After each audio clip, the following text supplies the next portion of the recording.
of the cross. People see the cross as something terrible. It was terrible.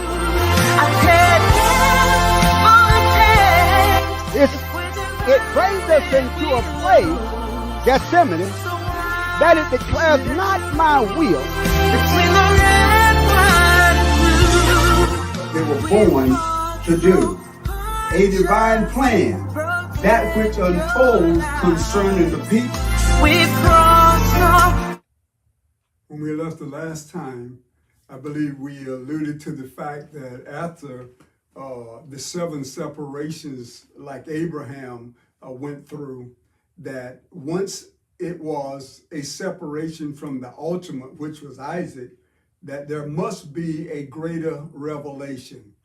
And today we want to sort of press on into explaining or bringing into view the greater revelation, and that is, in this context, making America great, because that is the vision of the Lord. So the vision of the Lord is that which God desires, and the truth is that there's, in other words, in this dynamic, the battle belongs to the Lord, because everything that's happening now is based on a time design feature of God himself. And we talk about this new America, and this new America, we are making it great by vision and design. And always people ask the question about the vision. I know about the Constitution, but what about the vision? See, the vision was given by the angel of the Lord and can't be changed. So we approach this end time with the command strategy of dreams fulfilled. We recognize we are the change. We are the instruments that God will use, and he will raise up leaders and commanders to be able to execute his desire and lead them by the Spirit of God. Remember, we said that all commanders are leaders, but all leaders are not commanders, because there is a difference. And based on my experience in having the privilege to be in the enlisted commandant of a correctional custody facility, I realized that there was indeed a difference. The function is different and the operation is different, but it's focusing on the same type of mission. The function of a leader is mostly by demonstrated performance and by example saying, follow me. In other words, when we do that in the vernacular of the kingdom of God and those things where God leads, it says, follow me as I follow Christ. So that means you need to be aware of what to expect when you see a leader. And he says, I will show you the way. This quality is also found in a commander, but in a much greater way. When you start talking about a commander has within it leadership qualities. However, their function is more directing parts, people, and resources towards bringing together all the ingredients that is necessary to accomplish the mission. So that means a commander has to be calm. A commander has to be able to think. A commander may have to make decisions regardless of how big or small the purpose or the mission is. A commander must be a unique person. Not anybody can be a commander. Not anybody can be a leader, but everybody can play a part because everybody can serve. Having the gifted ability, this is a commander, having a gifted ability to multitask. That means do more than one thing at the same time. They're multi-talented, mean they're experts in many areas, and they have the capability of performing many things at once, even under pressure. And one of the reasons why it has to be proven under pressure, because if you're in combat, if you are in conflict, then the pressure is on but a commander must remain calm, producing positive conclusions and the results necessary to accomplish the mission. A great commander, when you look at it, always focus on the present with a vision for the future, only gleaning from the past for possible improvements and gaining from the knowledge both good and bad, but never repeating it. Because you're in a different day and you're in a different area. So whenever they begin to see that, you have to understand that even the climate of command relationships has changed.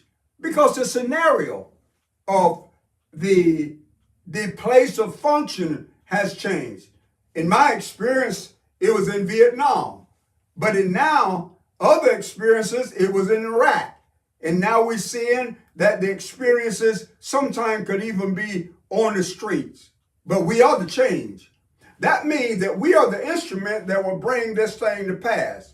Because we are living in a season of dream fulfillment. In other words, those things that God has designed and the things that we've been expecting, now we see being made manifest. They're being made known.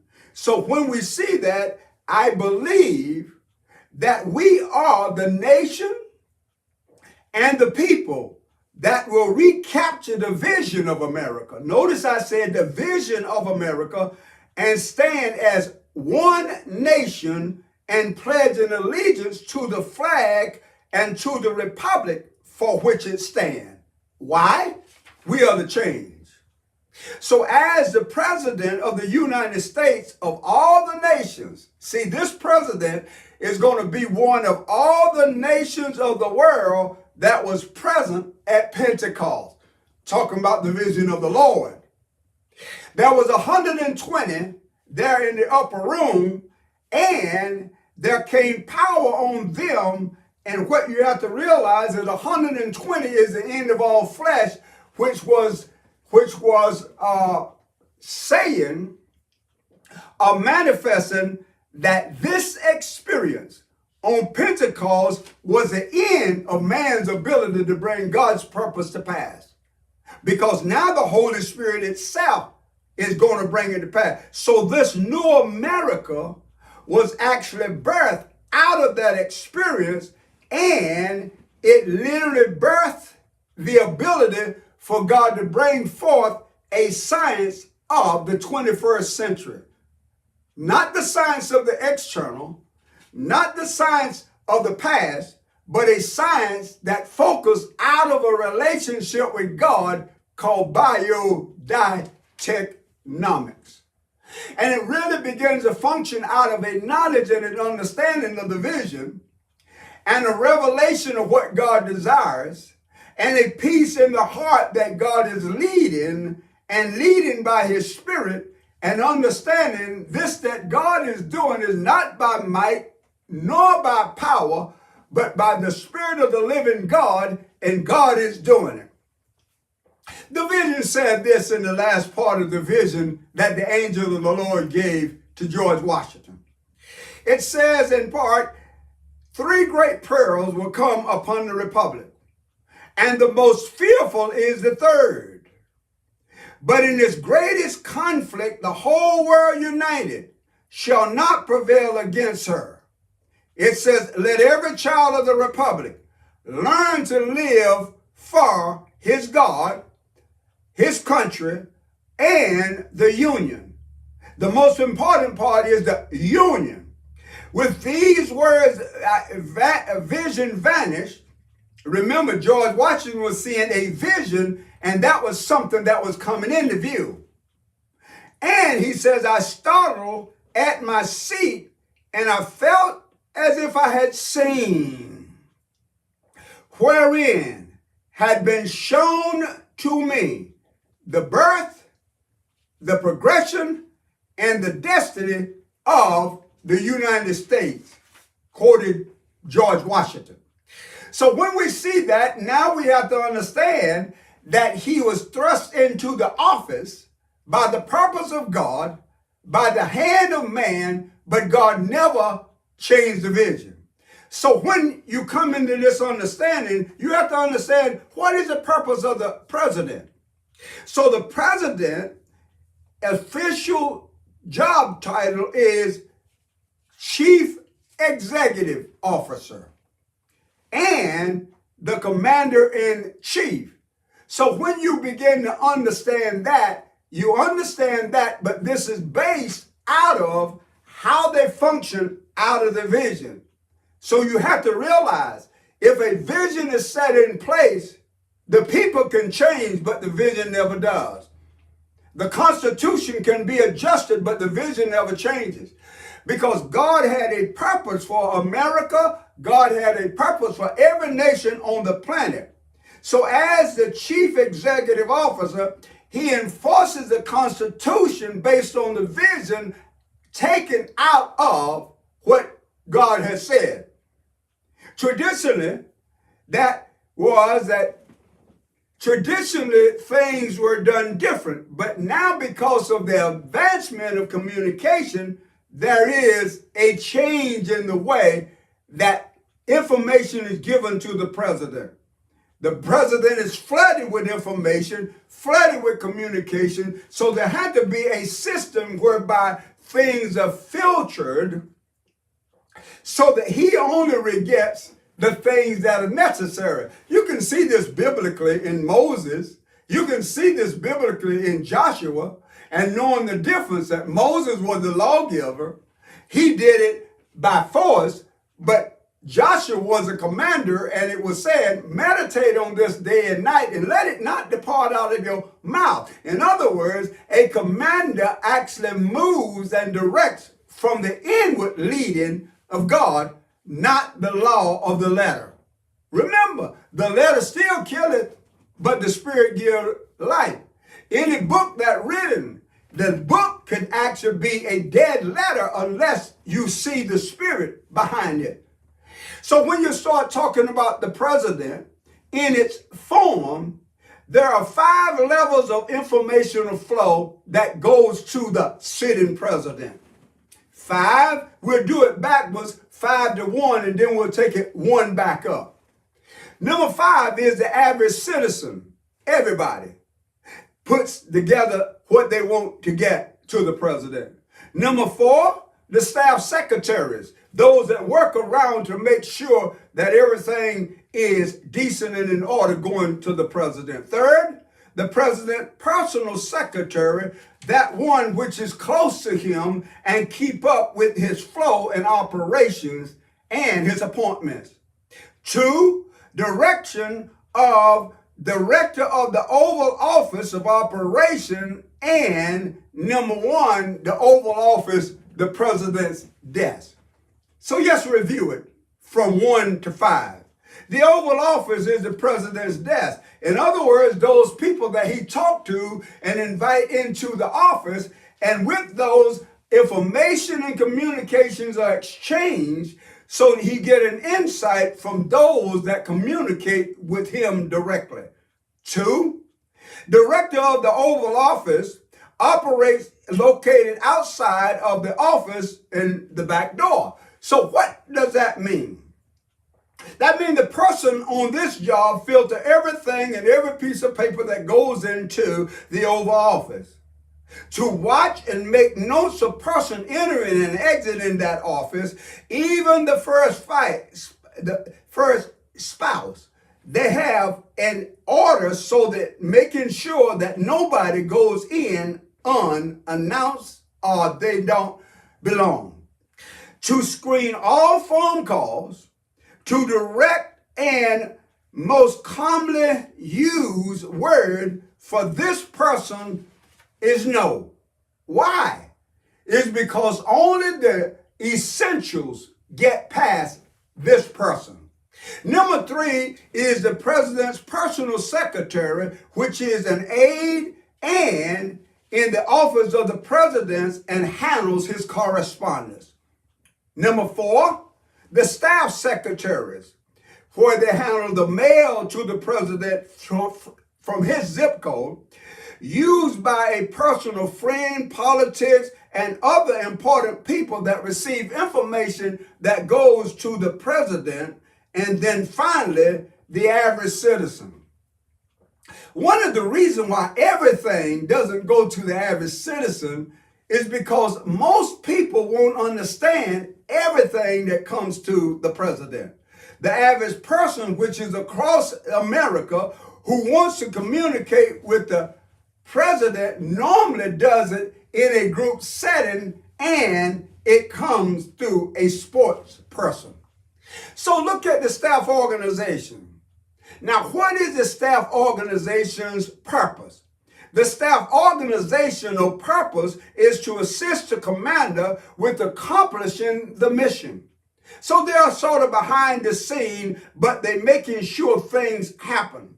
By permitting the body to focus its power on doing what it is assigned to do, it is to protect, to direct, and to sustain the desires of the commander. Now, the other thing is the staff organization operates to do several things. One, respond immediately to the needs of the commander and his staff. In other words, if the president needs something, immediate concern.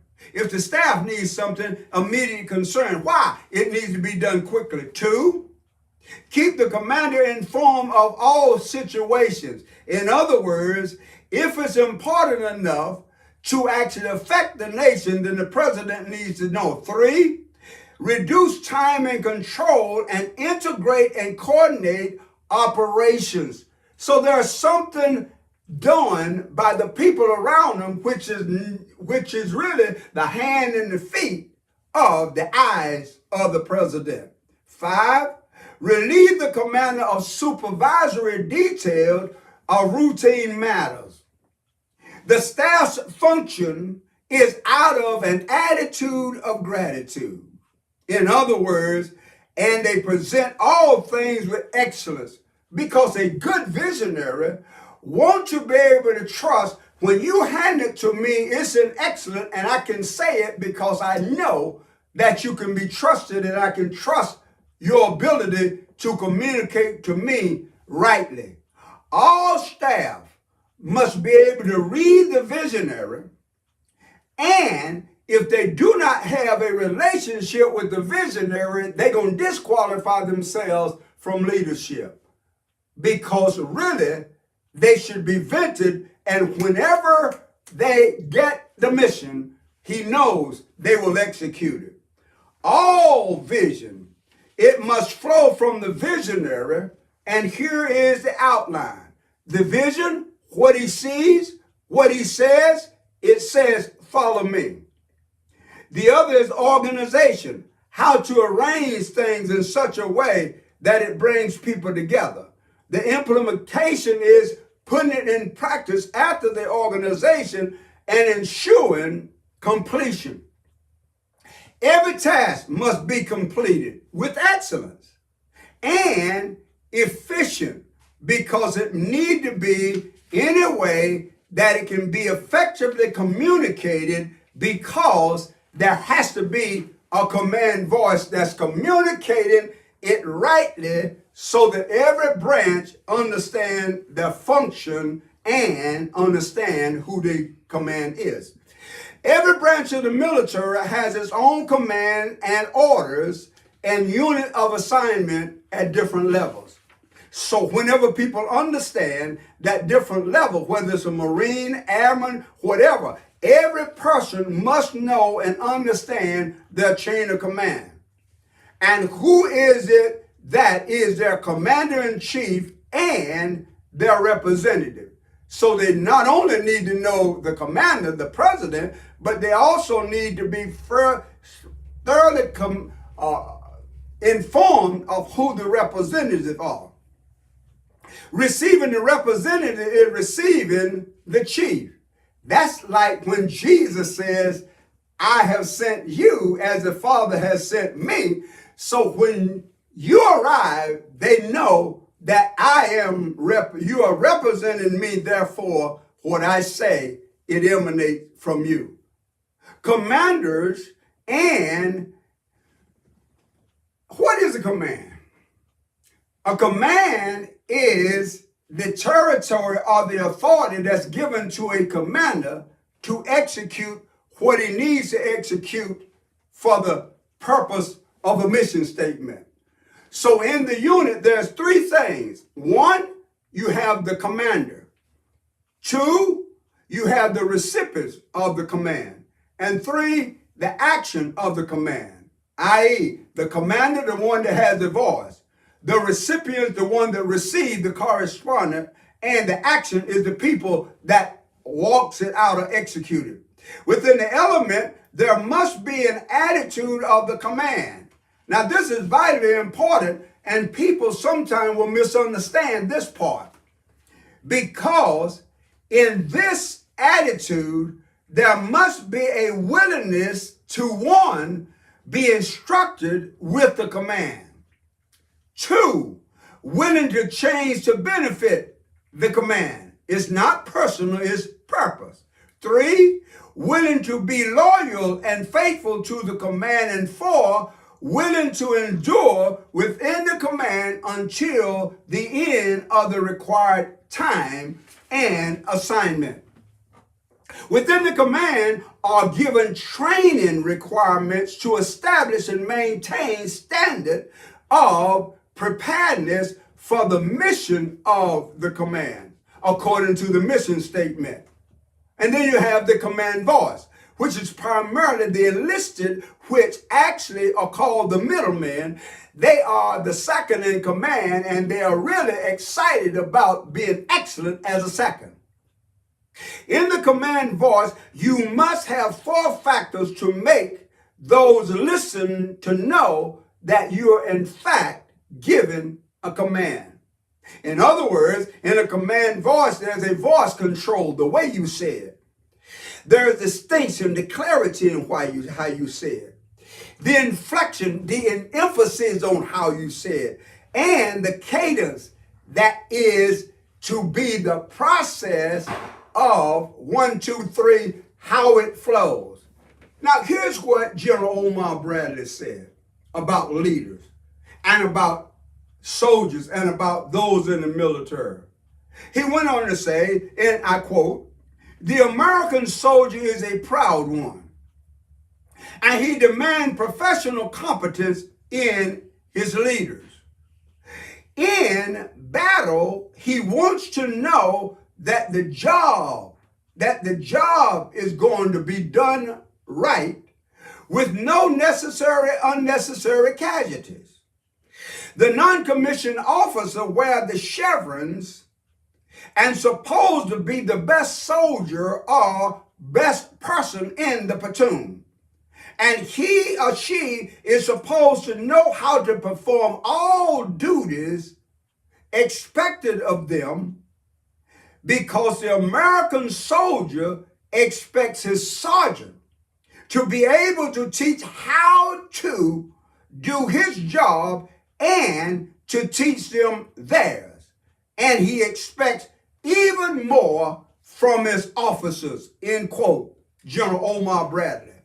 So when we bring this thing into an understanding that it is a unit functioning, that's why you have basic training where all come in is a basic soldier.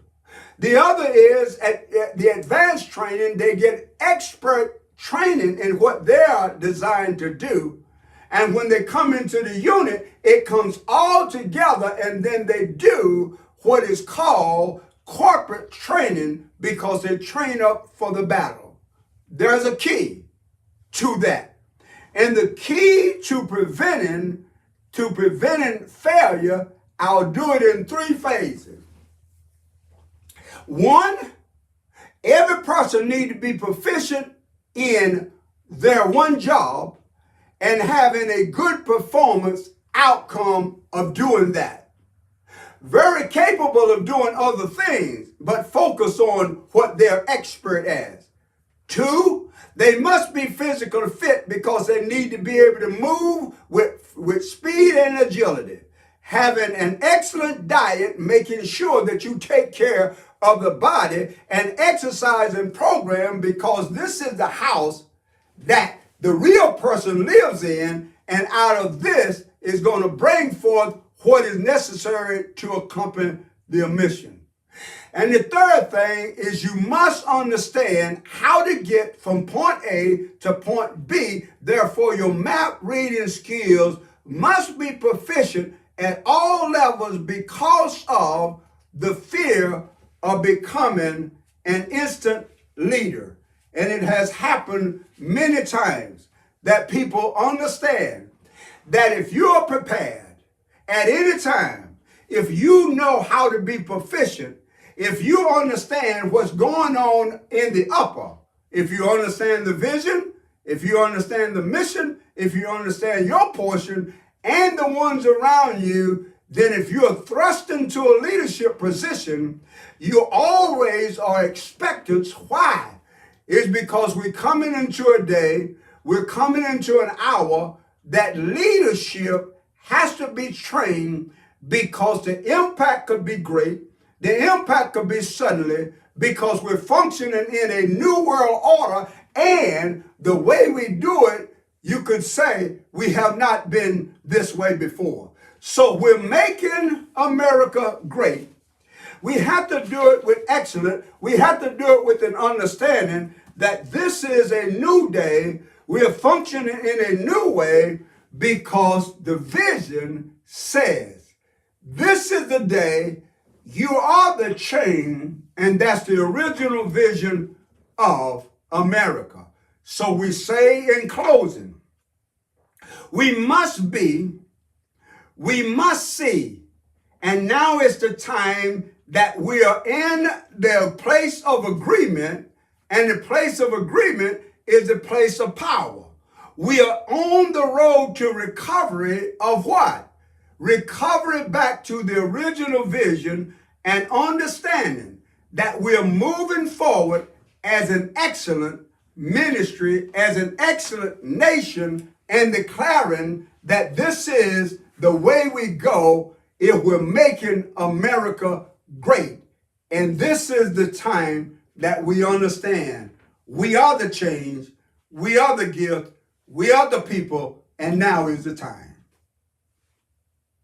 Well, the glory of the cross. People see the cross as something terrible. It was terrible.